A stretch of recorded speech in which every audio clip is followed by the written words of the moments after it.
Dans ce point fondamental, qui est spécifiquement nôtre, le plus est évident par rapport à ce qui est requis en général dans les spiritualités individuelles, tout au moins le long de l'itinéraire qu'elle propose.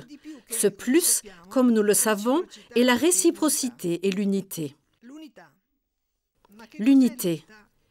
Qu'est-ce que l'unité? Peut-on parvenir à l'unité? L'unité est ce que Dieu veut de nous. L'unité, c'est la réalisation de la prière de Jésus. Que tous soient un, Père, comme toi et moi en eux et toi en moi, afin qu'ils soient parfaits dans l'unité.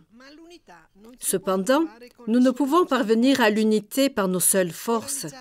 Seule une grâce spéciale qui vient du Père peut la réaliser. Si elle trouve une disposition particulière en nous, une condition précise est nécessaire.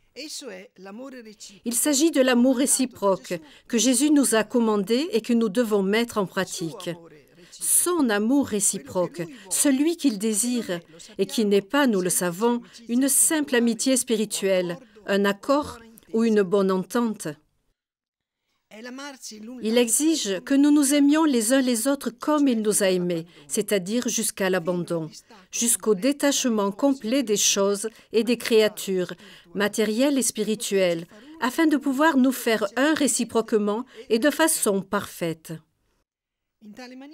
C'est ainsi que nous ferons notre part et que nous pourrons recevoir la grâce de l'unité qui ne manquera pas, qui ne peut manquer. Il ne faut pas oublier que dans notre spiritualité communautaire, il y a une grâce en plus, que le ciel, à chaque instant, peut s'ouvrir pour nous et que si nous faisons ce qu'il demande, nous serons remplis de cette grâce et pourrons œuvrer toujours plus pour le royaume de Dieu. Le mois prochain, efforçons-nous de nous procurer toujours ce don. Et ne l'attendons pas seulement pour notre propre bonheur, mais pour qu'il nous rende aptes à réaliser notre évangélisation spécifique. Vous la connaissez. Que tous soient un, afin que le monde croie. Le monde a beaucoup besoin de foi, de croire. Or, nous sommes tous appelés à évangéliser.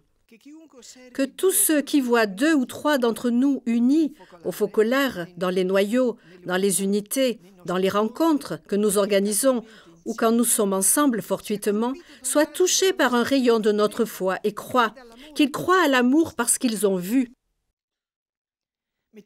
Mettons-nous à l'œuvre. C'est ce que le Seigneur veut de nous. Il le veut à travers notre charisme, tel qu'il est inscrit dans nos statuts. L'unité est la première de toute autre volonté de Dieu.